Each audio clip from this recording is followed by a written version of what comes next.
There are several reasons you should consider refreshing your existing 4-socket servers.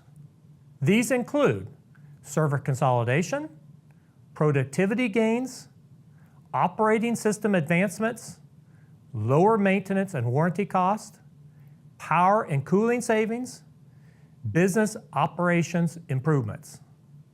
By replacing older 4-socket servers with the Lenovo SR950 server, companies can significantly reduce operational cost, increase agility, improve efficiency, and reduce data center space with a payback in less than 12 months and reduce operating costs by 70% or more.